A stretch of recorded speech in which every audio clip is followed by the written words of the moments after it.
Maybe if we just realize how whack our mouths are, we wouldn't be so upset with creatures for doing that. That's how it is. Here we go. Hi. Once upon a groove on an old soul tune. I watch the pin move to shape the breakthroughs. Who makes moves, maneuver in the right direction? The rest of you get left behind and messed up in this session. I'm not trying to make a difference. Maybe some pocket change. Welcome to Drunkcast Live. Hey! Episode 229.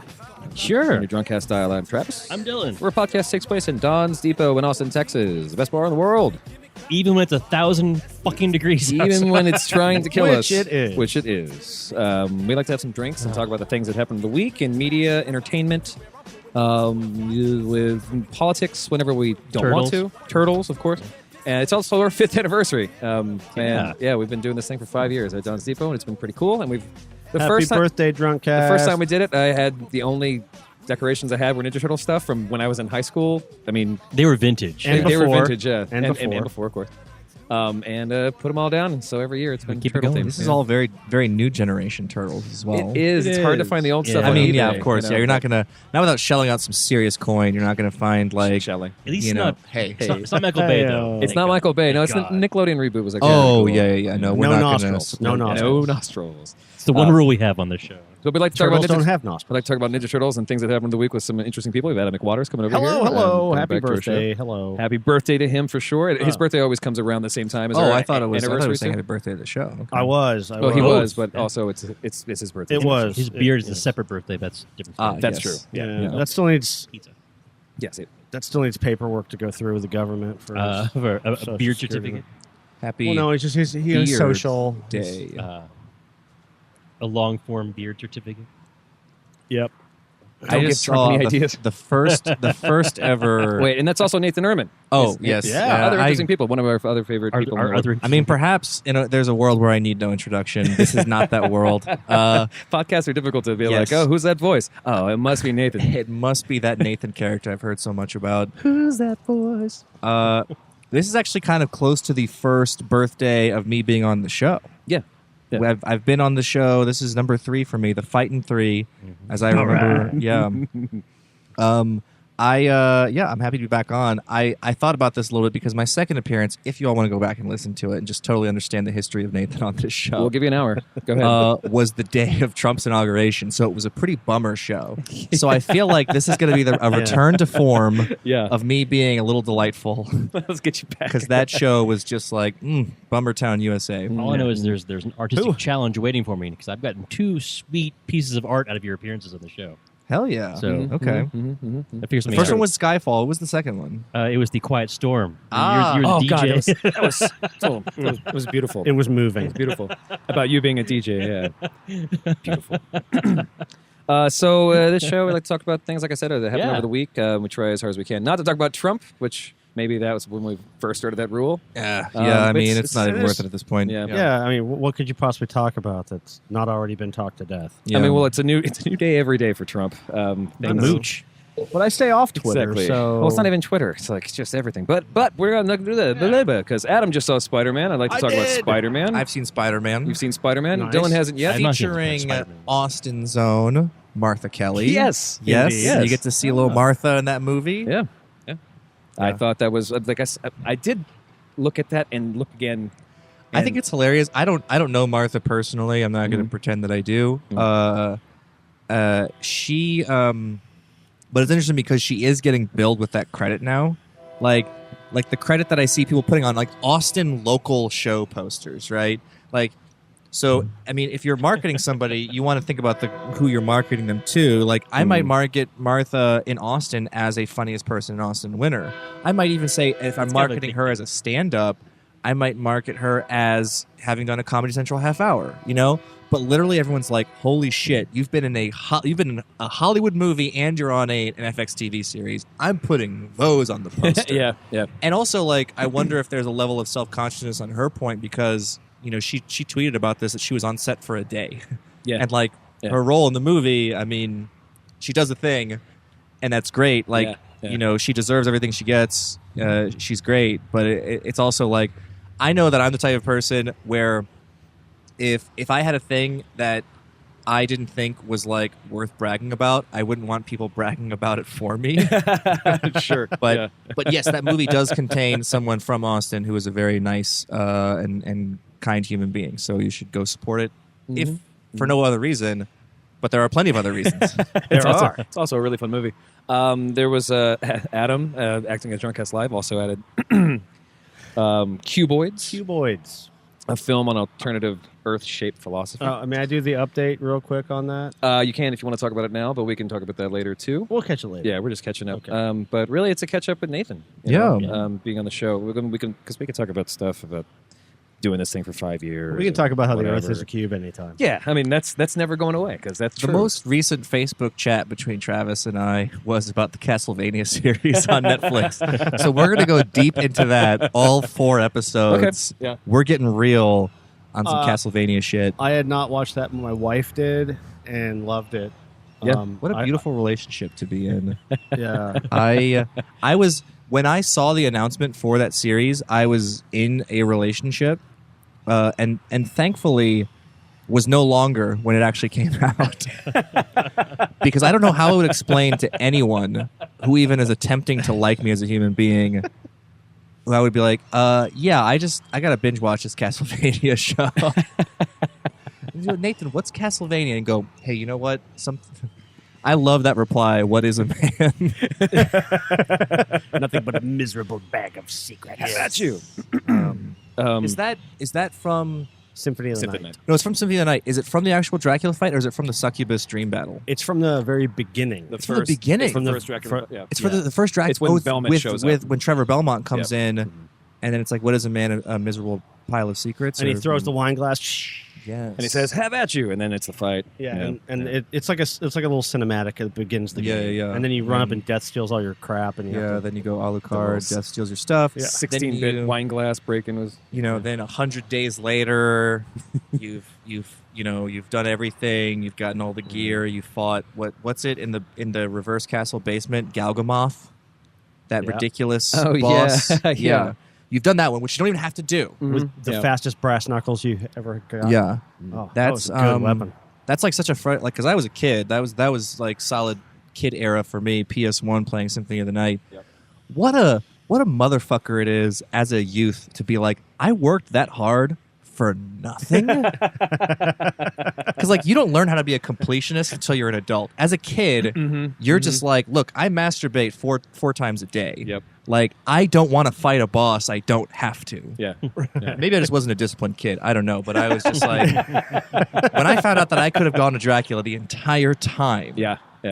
I was pretty upset. Did you actually so you're saying you perhaps accidentally got 110 or 120? I didn't What get. was the It was full, like, I think it's 101 you can get in Symphony of the Night, Right. or 104. Or There's something a like that. there's a glitch that I think takes it to like 108 or something like that. But you can't do that naturally with the game. There's also a glitch where you don't lose all your shit if you hit a thing. Yeah. I've seen that speedrun thing where they go to like a particular part.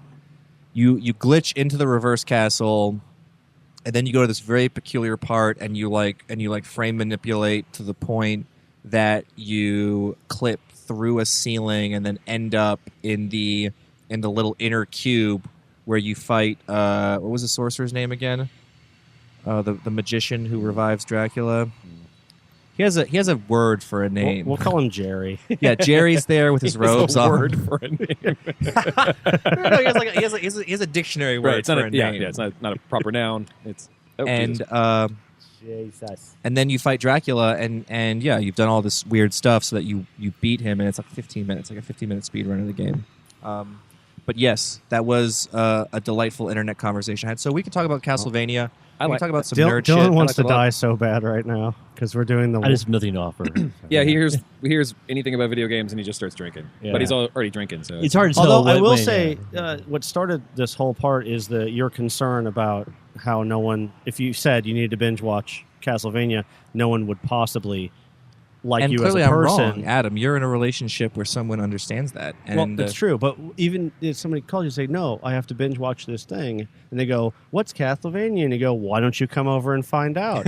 And then they binge it with you. And then boom. I'm friends for so life. scared to show that part of me to anyone. Okay, yeah. I mean, not just anyone. I don't know. Man, I what think are I they have gonna do? I have an arbitrary barrier up in my mind. I have probably not a reasonable rule, but the rule is I don't want any woman in my life, significant other. I don't want someone to ever feel like they have to nerd out on my shit. Like, I'll find other nerds. I'll find my people and go nerd out with them. And then maybe you have to know that I'm not talking about nonsense. Like, so you need to develop a working vocabulary. But I never, because it bugs me sometimes. I don't know. Maybe this is a selfish assumption on my part, but I just never think like whatever you nerd out on, you learned to nerd out on that a long time ago. Yeah. And so whenever I see people who, especially in relationships, like start nerding out on their partner's stuff, I'm always like, that's fake.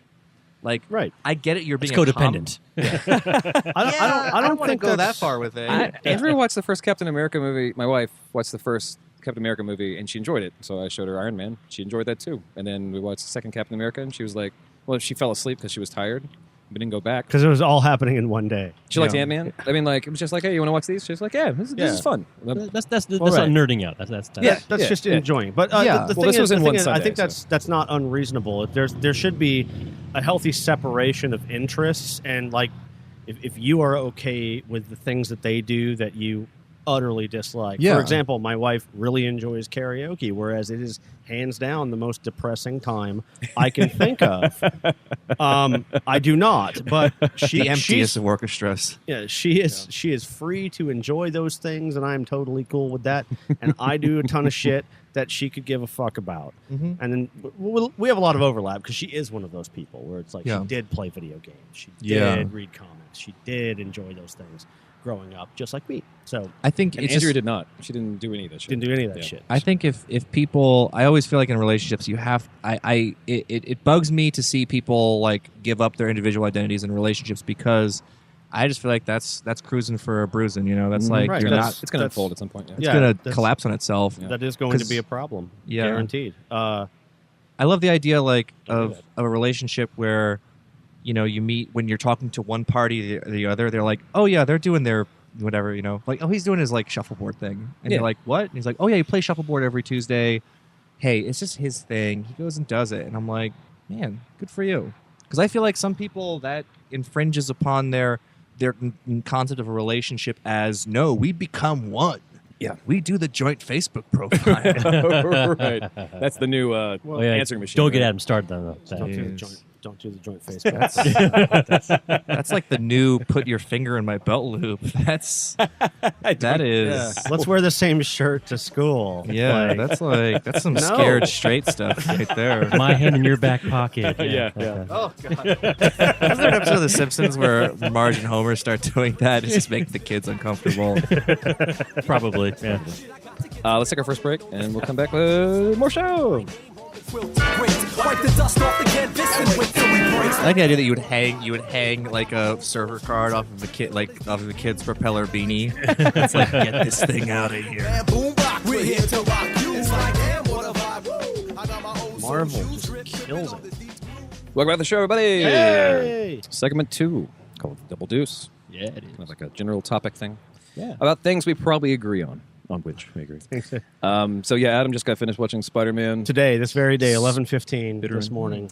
Dylan still hasn't seen it, but The Homecomings. The Homecoming, yeah. What a good adult time to watch a movie. Sorry. you- went to a nice 11:15 showing of a film. Well, I had Like all this shit to AM. do AM. also. Exactly.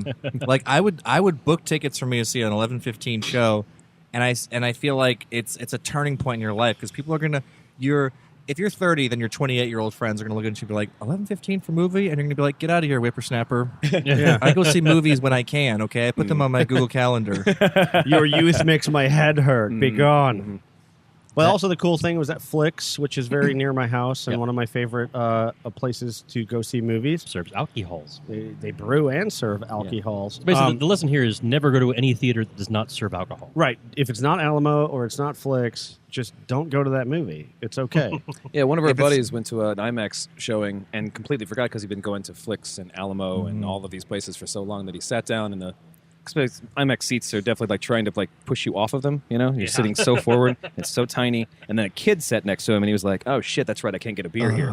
Like, there's nothing. This is a different experience, and so like, huge screen, but I want some fucking mozzarella sticks. I want some mozz, and I want this kid out of here. Yeah. It's To call security on this kid. I like the idea that you would hang like a server card off of a kid's propeller beanie. It's like, get this thing out of here. Like, where's the waitress? Right. He's using a cell phone. But the cool thing is, at that point in time, they're still doing like their brunch thing. They did a weird brunch thing, and Was it Spider-Man themed? no, it wasn't. It was just kind of a general brunch. I think Alamo does the more themed stuff. Yeah. They don't really do a whole lot. At Alamo, you can get an arachnid frittata. It's still a pizza though. It's weird. But It's plate. it was just a pepperoni pizza, but they called it a frittata, and it was dark, and the movie was on. I didn't want to argue with anybody. I didn't want to make a scene, but if it had been a restaurant, I would have probably had a conversation about it. After I left the movie, maybe they mixed up my order with somebody else's, and I still haven't experienced the arachnid frittata. Well, Flicks will actually do stuff. They'll do special beers. They'll do special beers for certain movies. They've done it. They did it for Star Wars. Yeah, Rogue One, not Rogue One. For Force Awakens. Yeah. They couldn't actually do any Star Wars stuff, so they did all Spaceball kind of theme things. Oh, gotcha. Oh, that's It wasn't like they couldn't say Star, but it was like the Kolsch Awakens or something. Yeah, Right. Yes. That's Something good. like that. Yeah. What was the one that I liked so much? The Druish Princess. The Druish It was, Princess. Nice. It was a farm ale. It was incredible. You don't look Jewish. What's a farm? Well, I feel like this is going to take up the entire segment if I No, ask don't what's worry a farm about it. ale. Just- Okay, It's fermented in a different way. gotcha. Okay, in a farm? In a farmhouse. fermented in a cow's udder. Yeah. Delicious. So it takes There's on space those in there. milk notes. Anyway, Cow and the cow. There was a limited enough amount of that poor Travis could not get it in a growler on the way home. Oh no! Heartbreak. Oh, so Jeez, the Flicks first sell world of problems. to-go mugs? They sell growlers, yeah. And Interesting. Yeah, they'll sell the whole. Yeah. they'll actually, I Take it, think take they it also off, have the can versions as well. Those big fucking cans, crowlers, they're called. Crowler. Yeah. And that was a big to do in Texas It law. was. I saw that. For a while, but we'll not get into that because TBC is weird. Oh, are they now? Yeah, that's weird. Yeah. I feel like It's like those two guys just wake up and get upset about something. I being as close as I am, which isn't even that close, but being as close as I am to Hops and Grain, I have one of their guys over there. I don't know what his official title is, but he was like employee number 3 at Hops and Grain, Bob Galligan. Nathan Herder. Yes. He was Nathan Herder number 1. But yeah, he still runs tours for them every now and then. I think he's got this like sort of maybe outreach, but he also does a lot of like quality assurance and everything. He's just like a good guy to have around. But he posts a lot about just like weird stuff that the TABC does. Like, and I'm not drifting towards libertarianism by any means, but I am Some like. things. I am like, what's all this government money floating around telling people how, when, and like, how and when they can buy their booze? Just like, look, if folks want to get Or even sell. Or even booze sell, to the yeah. people who want to buy It's even it. worse. And Like, the current one is that's not officially a law yet. Is that Hops and Grain, in their own brewery, can't actually move the beer from where they make it to where they sell it without having a distributor come in and do it for them. What? Yes, that's Holy their, fuck. That's their Empire Strikes Back move. That's happened recently. It's not It's- officially passed, but it is like currently being litigated. Right. It's, yeah. It's People for- still so haven't gotten their faces out of their palms yet because that's the 'Cause it's stupidest so fucking stupid. thing. Well, so for people who don't know TBC, the whole concept of TBC, at least. Alcoholic Beverage Commission. yes. So what they'll do is they'll say like, okay, so if you're a brewery and you have a bunch of beer and you'd like to take it to like some bar here in Austin, bar, and you're like, hey, I'd like to sell you this beer. That bar will say, that sounds great. And you have to go in between a liquor company or a distributor. Yeah. Like, there's no way to give it straight to a fucking... Which is normal Well, pretty much bar. everywhere. And That actually is That's crazy. normal. That's for- crazy. Like, It's you should be able to have at not- least... And that's obviously that battle is being played out in so many different arenas right now, which is like there used to have to be, by necessity, there used to have to be distributors and middlemen and things like that. because of all that money they gave you as a lawmaker. Yeah. Right. And now they're persisting in their necessity. They aren't necessary anymore because, yeah, if you're hops and grain and you are down the street from the Liberty, then you should probably just be able to, like, pack up. I mean, you could literally at zero additional cost to your operation, you could have some, entry-level employee fill their car with cans, take them to the Liberty, and now you have a place that's selling your beer, and and you could fill out an invoice or whatever. But Right, direct sale. yeah, you could do a direct sale from the manufacturer to the vendor, but that didn't used to be the case, right? You didn't used to have that. Producers couldn't directly sell Yeah, any of their product to anyone And that- except through a distributor. yeah, and that used to be like I think both circumstantial and like law enforced, and it probably also used to be a safety thing. I mean, I don't know. I guess you probably want some sort of, but what it comes down to is that nowadays we're taking the middlemen out of so many things. Whether it's creative pursuits, like hey, I want to make a movie. I don't have a distributor. I don't have a production studio behind it. But if I can, guerrilla produce a film and get it out there through YouTube or whatever, and it gets traction because we live in the attention economy now, like then it has value. And so many like grubby, old, 60 and 70-year-old hands are like, don't take my power away from me. They like, wheeze as they wake up from Their their rocking very chair. small orange hands. and they're just like, like a distributor wakes up and is like, wait, I don't want to have to change my business model, but what I do have is money. I have more money than the upstarts have. So what I can do is pay off the lawmakers, and then the lawmakers are going to go and represent my interest, and they're going to talk about this, that, and the other thing. It's all nonsense. Because at the end of the day, people just want to take the product that they create with love and passion, and they just want to put it in the hands of people who are going to appreciate it. Well, right. Like, That's the dream of like every brewery across the United States. This is a very common thing where a brewery over here and somewhere in town they have their tasting room, they have their bar. They're allowed to like do a bunch of the crazy shit, limited edition. They're never going to bottle it. They're never going to distribute it, but it's served there. So the locals can come and try it and blah blah blah. That's what Texas was missing forever. And then that changed. Now they can do that. A lot of them can do that, whether they choose to or not. Different story. So TABC And comes in and says, then money. TABC comes and says, no. Yeah. OSHA thinks you can't move that from here to the 20 feet here yeah. to your tasting area and hook it up without us doing it. And they're like, Yeah. get the fuck out. And it's so weird because so much of that is like is espoused by people who talk so much about a free market and about like risk versus reward and entrepreneurship and all this nonsense. Bootstraps and things of that nature. Yeah, it's Yes. like, look, I mean, the people out here in Austin, people like, I mean, I don't know the levels. I probably don't have as much knowledge as Adam has over here, but like Jester King, let's say for instance, is probably taking a giant risk in being out in the middle of nowhere Yep. and being like, hey, we're gonna create a business model that doesn't just operate on us like bottling seasonal beer and selling it, but also we're going to create a business model around people just wanting to come out here to the middle of nowhere and spend time at our brewery. A lot of time. right. Yeah. They actually And- have a resale option when you go out there. There's bottles that you that the U.S. won't import that they imported. And you can actually get bottles of beer from all over the fucking world. People have come and collaborated with them. They're taking an even bigger risk because 99% of what they're producing, they use wild yeast. And that's like not USDA, okay?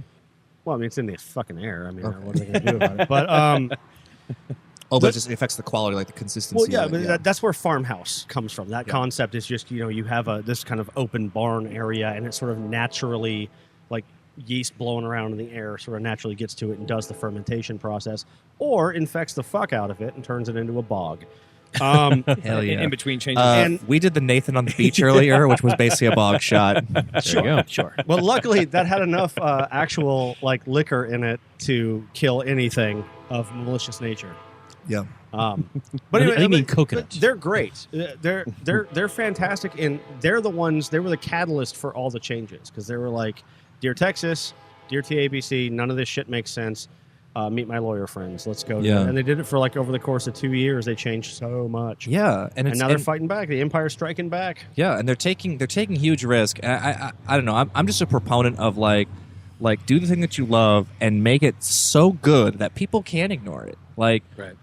People love Jester King beer so much that it can't be ignored. Like if you come to Austin, you say, "What should I do on a weekend in Austin?" Somebody, if you talk to Go 10 to the people, wilderness.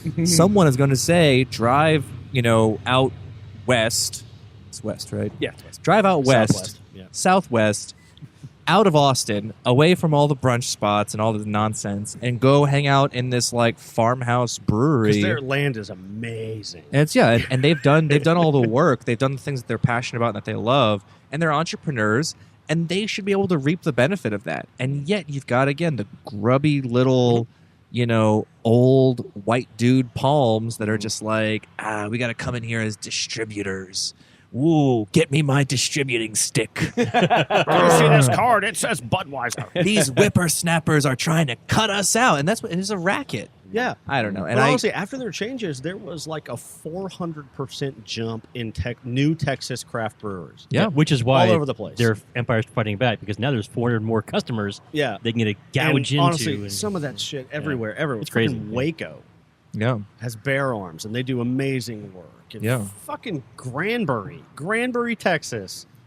Revolver. I don't even know what props. that means. That's a place. It's a place somewhere. I got family there. Somewhere else.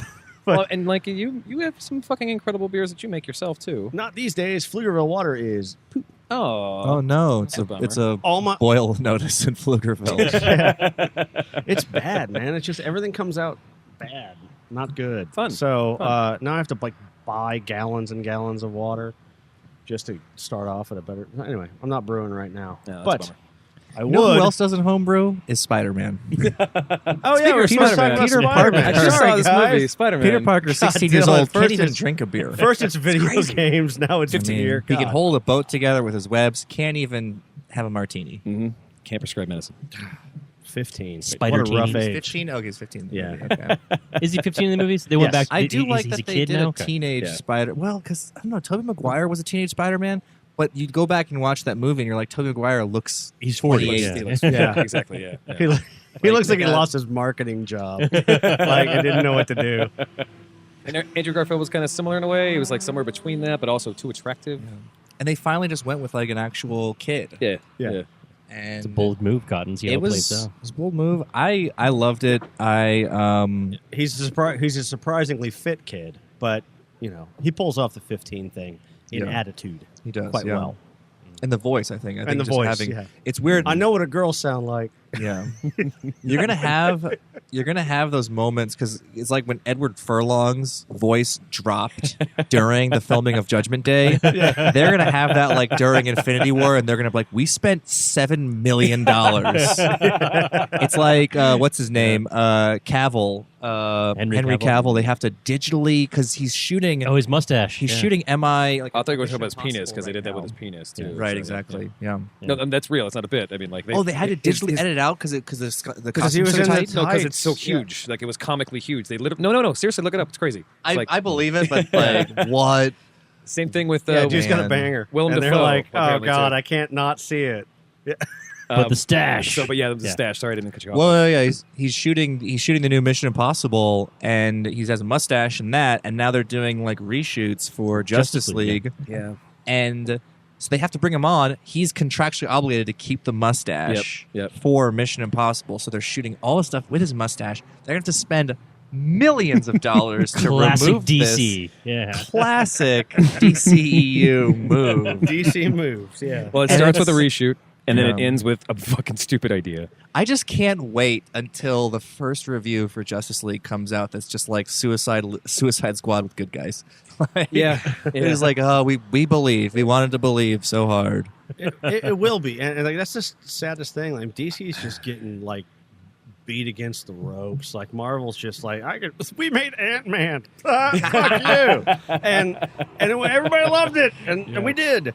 And this new Spider-Man was like the first good move Sony's made in probably 30 years. That's why The Onion had that article. It was like a new superhero character from the Marvel Comics. It's just a superhero that steals the film rights from other studios.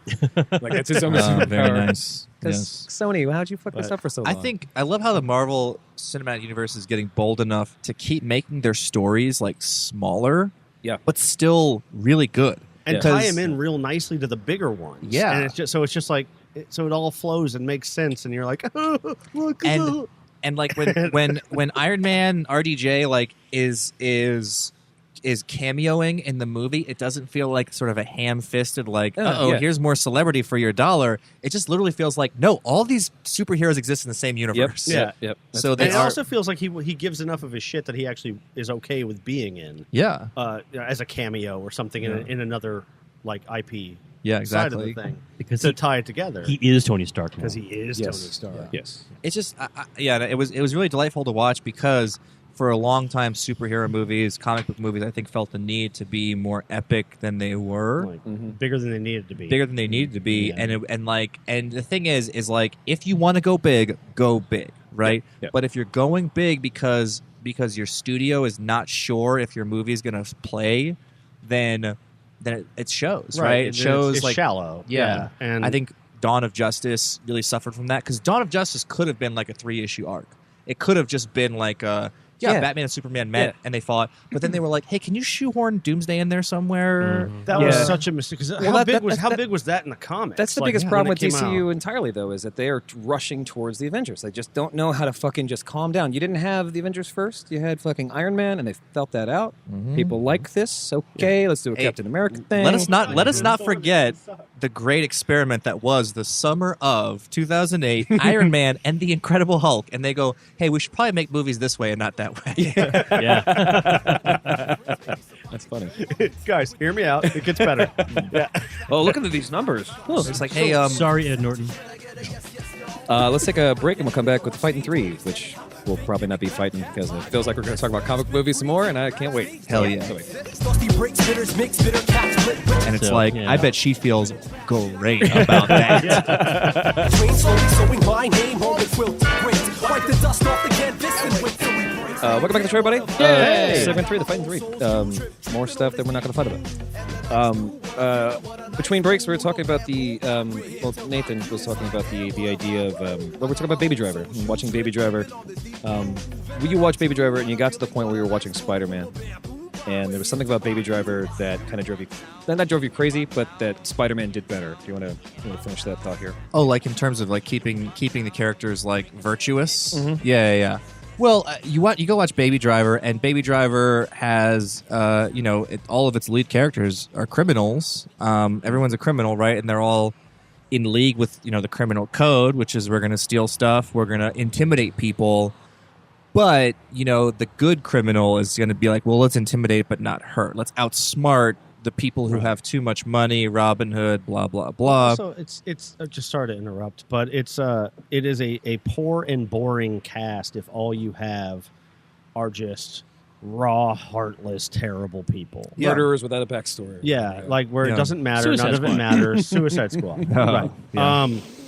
I think it's interesting though. I do think that there are movies like like Natural Born Killers or Badlands that take a look at psychopaths in a totally non-judgmental way. But obviously those are, I think, more art house, and Baby Driver is driving a very common but well executed narrative in the form of a protagonist struggles against his circumstances in order to win the lady of his dreams. Right. But the interesting part is to always keep in mind that he would ideally not be technically any more innocent than any of the harder criminals in the group. He's still helping. He's still doing crime. He's still watch the movie before you consider that thought too, because I should definitely. There's some. I'm just saying in general of writing yeah. good characters. None of them are ever really truly bad. Right. No one's or ever even like really truly bad. good. I do think because Jamie Foxx talks about this in an interview, like leading up to the movie. He talks about what his character means to the story because his character does represent like unbridled badness. His character is a psychopath in the movie, and I can't get over the fact that I think Jamie Foxx is my hero. By the way, I do want to be Jamie Foxx. I want to be When you grow up. Yeah, when I'm 35. I want to be like he's a great actor. He was a comedian before everything else. He's a funny guy. He's a fantastic singer and pianist, and that's all I want to be. I just want to be Jamie Foxx. Okay. I'll settle for less if I have to. I'll be like a Michael Bublé. I don't know. Although Michael never succeeded as an actor. He did bit parts. But So not a Tommy Davidson is what you're going for. how about Harry Connick Jr. though?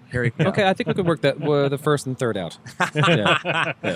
But when he was doing, because he does, I think I think great stories do have like a unstoppable force meets a movable object type thing. Sure. Yeah. So, and it's always interesting to take youthful, what's the word? Youthful, oblivious virtue, and put that against like world-worn, like what's the word? Despicableness, Discernible sickleness. One Punch Man. Yeah, sure. Like it doesn't get more naive or just generally okay as that guy. Any and he's podcast, technically like coming up against like horrors of the world. any but- podcast where I can talk about Saitama, I will do. Let's talk about it. I mean, well, let's get to the finish of the movie because, like, I think one of the best parallels, since we didn't talk about Spider-Man last time. right. Is Well, they talk Michael about- Keaton's character really like? Yeah. There's reasons for it, and yeah, that's that and hard. Michael war Keaton torn. has a great performance in Homecoming because, first of all, man, does this guy nail intimidating in a very real way. Oh, it's crazy. Yeah. And I give him a lot of props because he never goes over the top with it. He's never, and I feel like he's put on a clinic just at times where he's just like he knows how to turn it on. And the fact is, he does.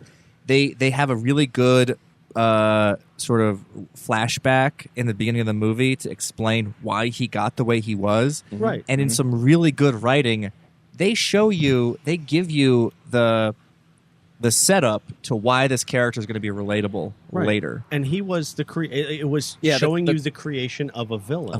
That's and true. it was because of the forces of the good guys. Right. And And that kind of like sure, but- Vision's hypothesis in Age of Ultron is that through our own superpowered goodness, we're creating superpowered badness by some notion of like universal balance. Right. And it's like through goodness, we're going to create more badness, and that showed that on a very small scale. right, but it a is very interesting- relatable Which is Spider-Man. Yeah, Spider-Man's it's- always been small scale before he got really into the Avengers stuff, and that's which was a point in the movie. yeah. And I love that they totally like Iron Man in the film addresses that. Is like, yeah, this guy's not a cosmic threat. We're not going to do anything about it. yeah, below our pay grade. Yeah. Yeah. It's like, this is a dude with some tech on his back. Like, we think you can handle it. If it gets that bad, we'll come in. Well, we talked about that with Lisa Friedrich too. Is like the concept of the original Spider-Man was that Doc Ock is going to go rob a thing, or Lizard's going to go rob a thing, or the Rhino's going to go rob a thing, and so it's like the main character is going to go rob a thing. Right, it was more of a Spider-Man's the only statement of one. how much robbery was going on in New York at the time. For sure, yeah. But it wasn't like, if I don't do this, it's kind of like Deadpool. It was like the Deadpool movie. Yeah. Wasn't like, I got to stop this or everything's dead. It's like, no, my girl's over there and I got to kill that guy. Like, Yeah. that's it. It's like, it was like fucking hate him. It was like issue 643 of Deadpool instead of Yes. like, fucking gotta save the world. Well, kind and of shit. I think it's so cool that comic book movies now are sort of taking this like, hey, let's make a 2 or 3 issue arc into a movie instead of let's take 17 different storylines and That have been merge rebooted them. countless times. Try to make them work. Yeah. Yeah. Do you see the? Oh, sorry. Go ahead. And I think the pressure's there in Hollywood to make things more epic. And there's a smart way to do it. I think X-Men Apocalypse was done well in the sense that they probably wedged a lot of they shoehorned in a lot of stuff, but they made it work and they didn't try to make it more epic than it was. At the end of the day, it was really just a caper. It was let's get back the guy they took from us, you know? Yeah. Yeah. I mean, yes, the consequences of not getting back that guy are the world falling apart, but at the end of the day, we kind of just want to get our guy back. and we're also a ragtag group of youngins. I saw with very poor judgment. Yeah. It was basically a reboot of Three Ninjas, if you think about it. which I won't. It was basically Jim Cotta too. Get out. Go to your room. Aw. There was a thing that happened right before Comic-Con. Big crazy rumor that Ben Affleck was going to step down as Batman. It turned out to be bullshit, which is really good because, like we talked about before, as soon as we see Robert Downey Jr. as Iron Man, we think Iron Man's in this movie. That completionist, because who was before Don Cheadle? Who played Terrence Howard. Brody? Terrence Howard. Like that always bothers me just a little bit. Or like Aunt Viv being two different actresses in Fresh Prince of Bel-Air. Edward Norton to Mark Ruffalo. Oh yeah. Well, I mean, Yeah. there was also who was before Norton. Well, there was Mark Bana, but that Yeah, not yeah. Mark Bana. Mark Bana. Eric Eric Bana. Bana. Yeah. Eric Bana. And it's like that The Australian guy. keep on doing a Australian. thing. Of course, that movie was just terrible. Thank you. But I think it's important. And so, in the middle of all of this, I saw this news that Jeffrey Dean Morgan was going to play Batman. Jeffrey Dean Morgan played Batman's dad in Batman vs. Superman, and I was like, what the fuck is DC thinking? And it looks like the big rumor is that Jeffrey Dean Morgan's going to be playing Batman in Flashpoint Paradox, which I've talked about this show a bunch of fucking times. Yeah, True. Wherein I think it's the Reverse Flash goes back in time, keeps the Flash's mom from dying, and it fucks up the entire universe. Superman is in a holding cell somewhere in a government facility, and Batman's dad survives. Oh, excuse me, Bruce Wayne dies. His dad survives, and his mom survives, and it's just a fucking crazy different world. Like Wonder Woman and She sits on his Aquaman shoulders, they are can basically come trying to take over the entire planet. They're killing superheroes left and right. It's just this crazy shit. And it's like finally a DC thing where I'm like, you might get this right because there's no other story to rip off. It's just like this one comic. And I've talked about this a bunch of times. Like comics should be so easy to make into movies. Yeah, the storyboard's already there. It's on the literally page. storyboards. Right. You just they, do they this. often are just kind of Well- ready to go. Yeah, but at the same time, like. Well, then you have the Valerian. How much syndrome. content can you really get from it, I guess? Well, but if you think about it, the production cost of a comic book is 1/1000th at best. Of course. The production cost of a film, and you have to make it generally appealing, and you have to fill in a lot of there's something about the comic readership that is willing to accept certain things. Which, to be fair, I think studios are giving audiences more credit now. Yes. Well, that's true. Because yeah. for a while, if you go back and watch, a '90s comic book movie, it's exposition city because we don't think audiences are smart. Yeah. We're just like, no, we better explain the hell out of this Zero thing. faith in it, yeah. But Or they want their kids to understand what's going on, or Yeah. The reason next we're wearing generation. tights Well- is because it's a magic suit. Keeps us safe. Right. I think it's also they just didn't trust. They want to make movies for kids. Movies for kids are printing presses for money. There's just so much that went into it. Man, whenever you said the tights, that magic tights thing, I think of two movies. I think of Blank Man with Damon Wayans and Blank. Meteor Man with Robert Townsend Jr. Oh, I forgot about fucking One of those was Man. good. Man. The other was Meteor Man.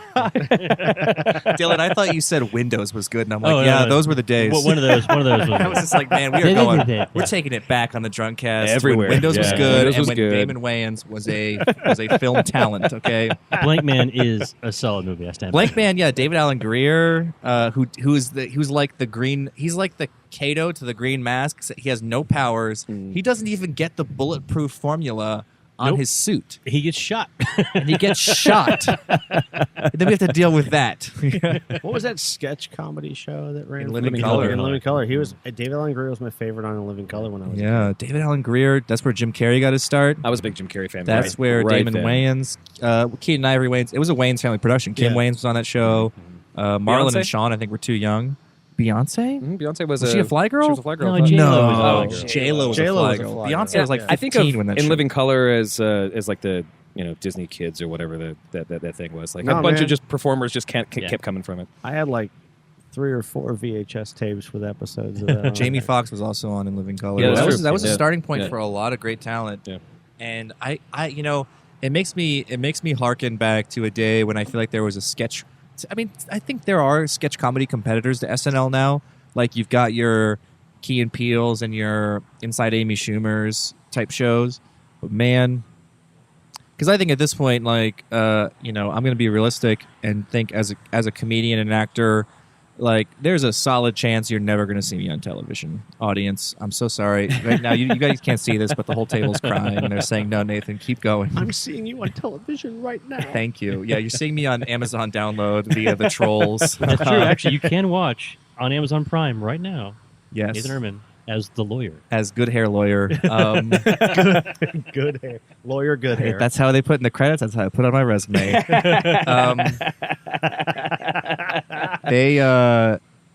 But yeah, and Living Color was a solid competitor because they were trying to come at it from a different angle. And then years later, you got Mad TV, which was literally trying to be SNL on Fox, and that's why it failed. I say Well, by fail, it went 13 seasons, so yeah. well, but it wasn't good, right? It's What was really. it? It had some good times and some bad times. Mad But so TV. did Oh, SNL. Mad TV, not It's so much. I'm not a sports guy, so I'm gonna fuck this up for sure. Cool. But like, it's all about your drafting. It's all about it's all about taking chances on talent. Like, you have to have good scouts out there. When they had some good picks, I think Key and Peele came from there. Yeah, I mean, Jordan Peele came from. Well, he was the performer. I think Keegan-Michael Key was just a writer for the show. He ended up on screen a lot. He ended up on screen. Okay, so then they had good picks in Key and Peele. I think Will Sasso was a good pick. Fantastic, yeah. Michael McDonald, Was awesome. Alex Borstein was really good. Phil Lamar, Uh-huh. who's a great voice talent now. But they had a lot of He's duds Hermes in there. in Futurama.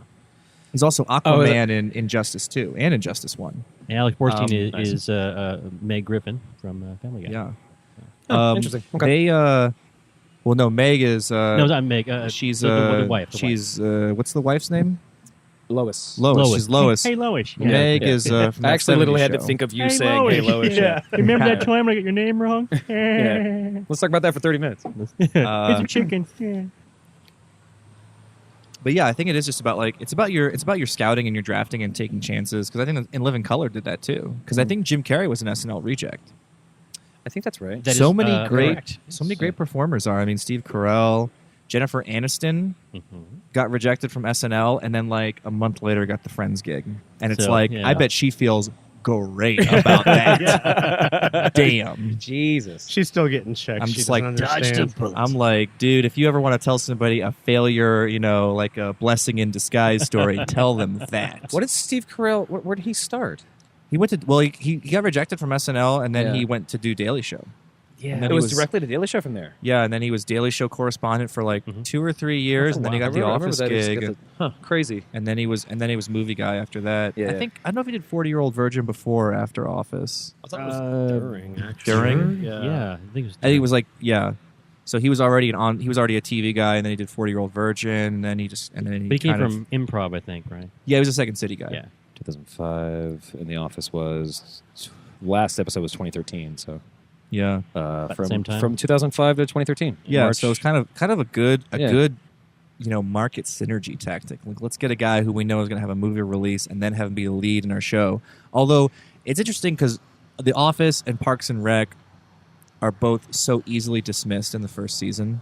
Yeah, sure. Yeah. Office because they were trying something because It was Trying to do 2 the exact same episodes thing. of Parks and Rec Yeah. before I was hooked. Like, Parks and Rec I think it's Oh my season God. 3 where it turns because they decide to stop focusing on the overarching narrative of like trying to be a documentary, and they start focusing on the characters. Yeah, Mhm. I Yeah. agree. Mhm. Yeah. And they, but I did and- like the rewrite because the first 2 episodes of Parks and Rec, Leslie Knope was supposed to be like the bumbling, well-meaning, and it was like episode 3 and on they scrapped that and just made her really driven and being effective. Well, there's a And in that yeah. way, she ruins it.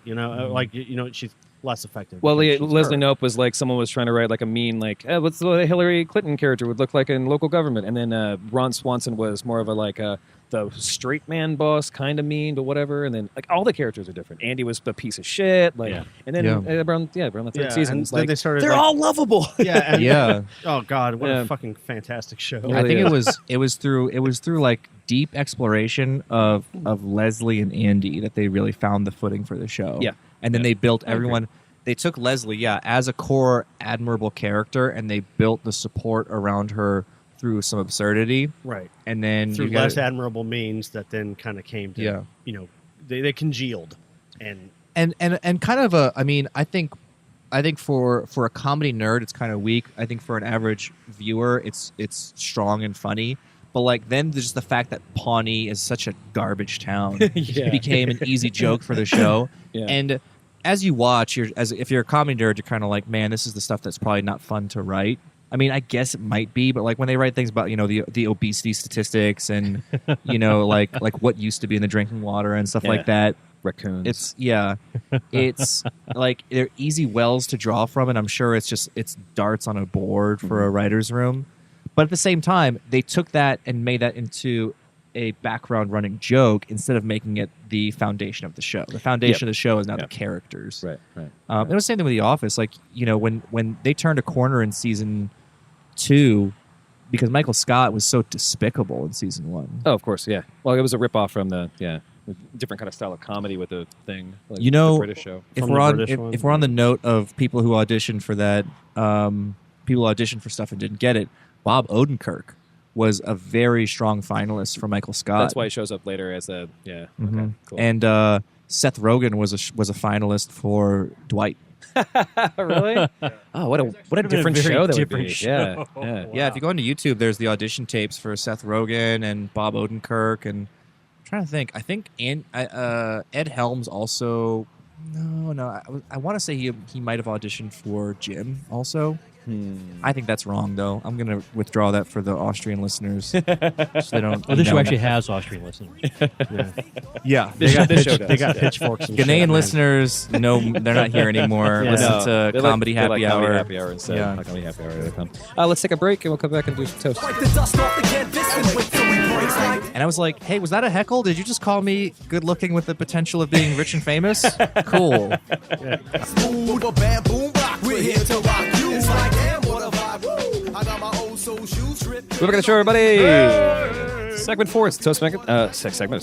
Toast segment. Yep.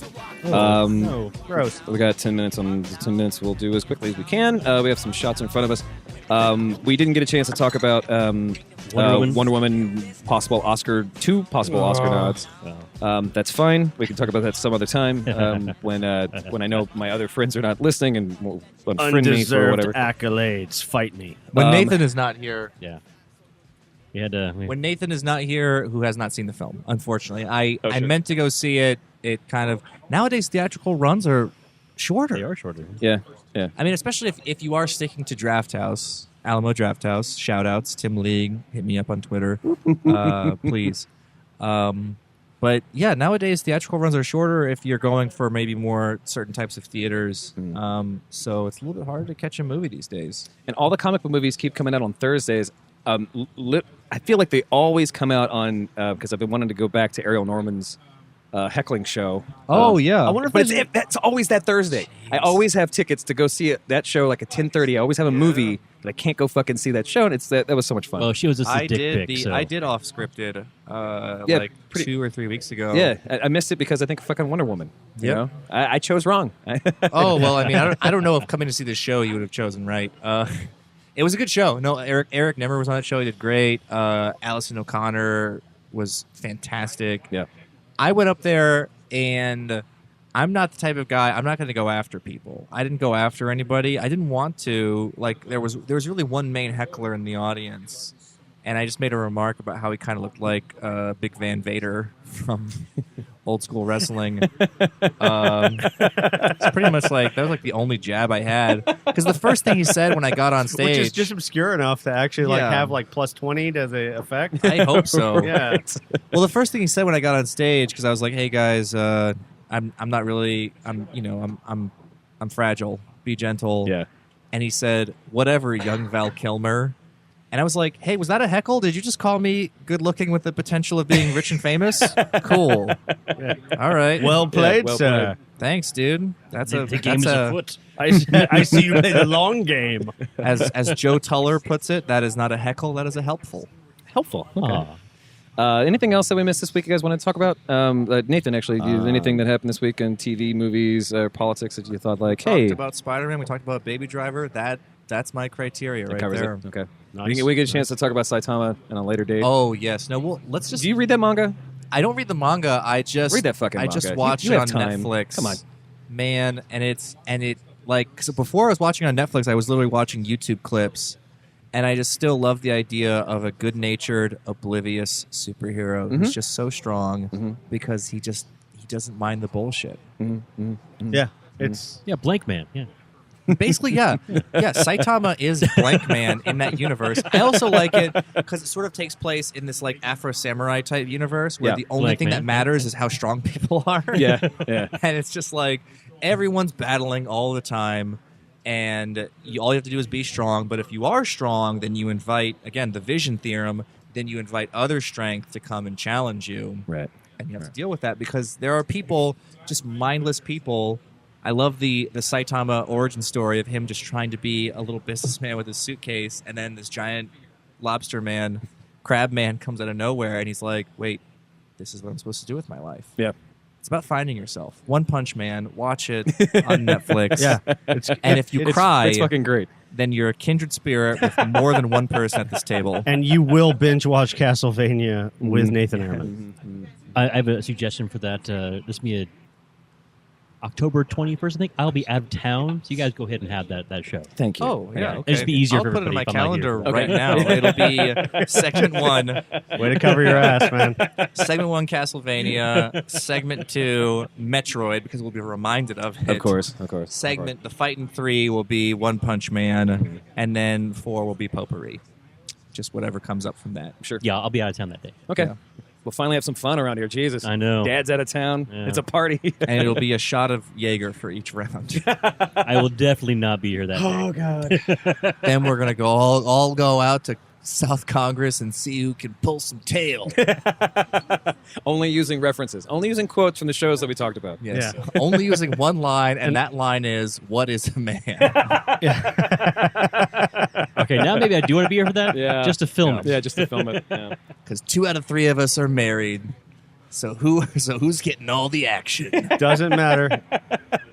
You'll do the perfect move of just never bringing it up, and we'll Yeah, go yeah. into every Mine- girl and exactly. say it. You're the Sorry, my friends. initiation. Regardless- You walk in and just go, excuse me, ladies, what is a man? And then I'll just come up and go, I'm sorry, this No, is you gotta down. You gotta down. Castlevania. You gotta down a glass of wine, a glass of red wine first, and you go. throw it to the ground.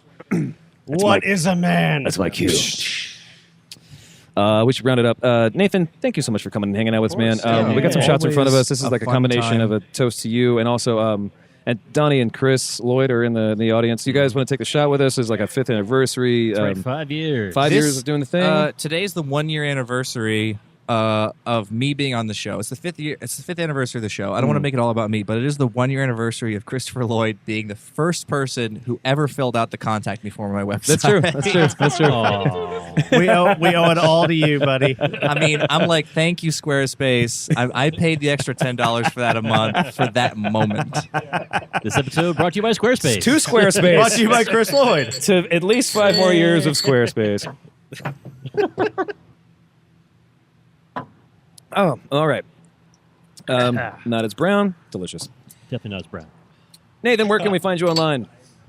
Well, of course, you can find me at nathanerman.co, and that's just the general picture of everything. That's your main style That's sheet. the main Character style. sheet, yeah. Yeah, you can find just the basics there. But if you just want to know everything about me, then you can follow me on Twitter at justmadebynate. Summer And if- fashion tips included. Yes, exactly. And if you want to just see my face talking, you can go once a week, every Thursday at 8 p.m. You can go to Hops and Grain Brewery all the way down East 6th, and you can find me at Gutbusters every Thursday, 8 p.m. Or you can just check that out on Facebook, facebook.com/Gutbusters Comedy Night. It's a good show. Every Thursday, new lineup of wonderful locals plus fantastic out-of-town guests. Mm-hmm. You never know what you're going to get. Well, except for good beer, because you'll definitely get that. That's They true do too. good work. That's true. Facebook or Instagram's things. Instagram? Are you Instagram? I can't remember if you're on Instagram. I am. It's also at Just Made by Nate. I So mean, just- a little bit less pithy observations about the world, a little bit more just me. Random pictures of food. Yeah, using way too much Sharpen on everything. Squatty Potty journal updates and Yeah. I mean, So how's that going? I still use it every day.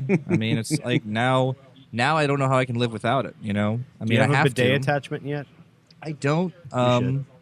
Yeah, that's the next step. That's my jam. That's like next level. This You gotta episode level up. brought to you by Squatty Potty. I mean, the thing you learn as you get older is that life is a role playing game, and it's all about gear and EXP. And the Squatty Potty is gear, okay, and squatting is EXP, and then the bidet, I guess, is also some gear. Oh man, you'll save so much on toilet paper. Squatty Potty was like that's that one item you find in the shop that the programmers didn't really think was going to be a big deal, but like you got the synergy right, and you're like, this is going to last for a long time, and you like miss it if you have to get rid of it. It has because it has a percentage effect on stats, not a straight just like plus Exactly. X. You are worming your miserable little way into my heart, sir. I don't even know if you can get a Squatty Potty in a store, because if you could, man, I just feel like that caused way too many conversations. Yeah, what else are you buying along with that to Yeah. cover for it? You know, I'm still thinking about making a maple one, but There was a joke that Let's do that. it's an old dead joke. It's not funny, maybe because I was a smoker for a very long time, and when I lived in Japan, I mean, I would go to the grocery store or just the store, whatever you want to call it, probably like 2 or 3 times a week, because it's down the street, and you just like you go get groceries, and it was always interesting because you would feel like just a pack of cigarettes sort of jazzed up whatever it was that you were buying.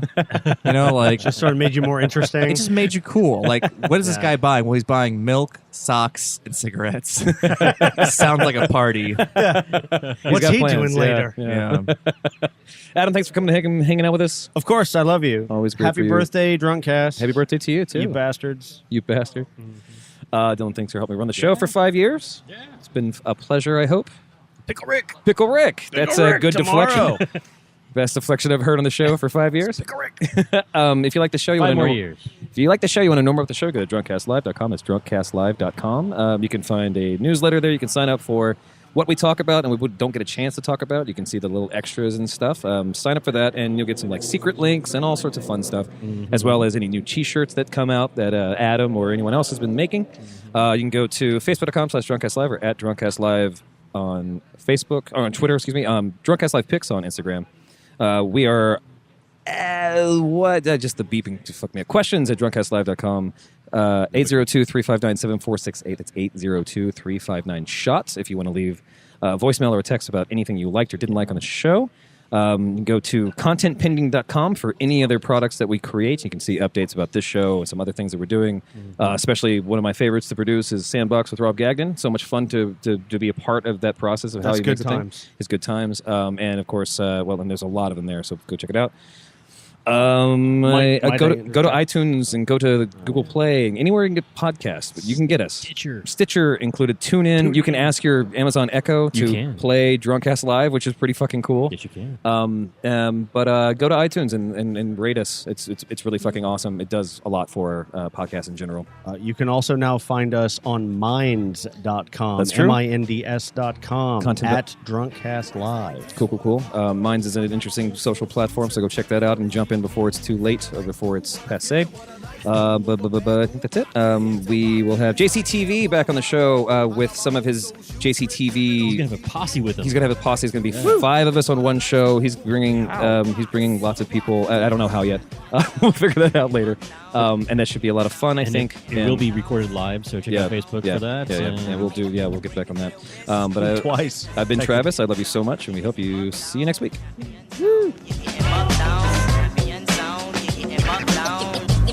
To let you know what the deal is.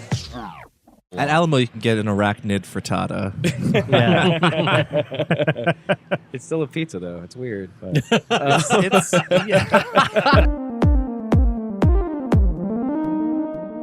Content pending.